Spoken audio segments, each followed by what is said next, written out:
As anticipated, the opposition has once again criticized the government's recent initiatives aimed at supporting consumers, specifically the removal of the 6.5 service charge and the suspension of VAT on certain goods. They argue that these measures will not sufficiently address the ongoing cost of living crisis.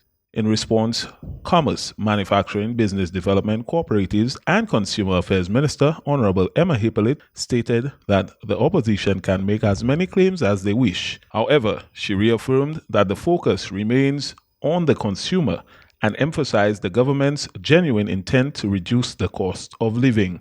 As a government, our responsibility is to ensure that we protect our consumers as much as is possible. And as a government, we cannot control the price of goods as it lands at the port.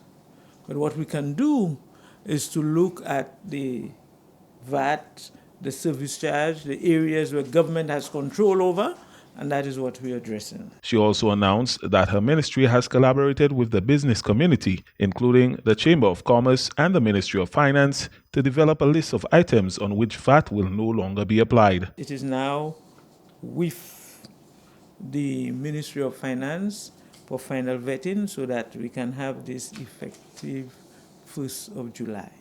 So again, it's our government working on behalf of consumers and the people of St. Lucia. The opposition's criticisms were voiced by UWP former Senator Timothy Mangal, who argued that the measures, which are set to last only 6 months, should be removed permanently, despite the Prime Minister's assurances that they are permanent. Move it indefinitely and do exactly like you did for the VAT you took off on building materials. Now you know the VAT that they took off on building materials will expire in August of this year.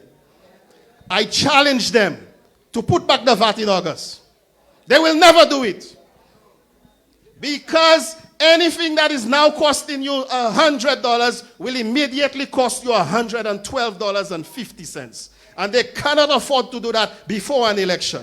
So you know what they will do, my brothers and sisters? They will extend it by and put it that it will expire on January 1st next year again, just like everything else.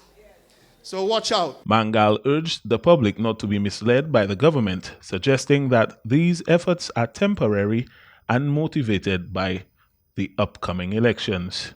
Shane Stephen, NBC Prime.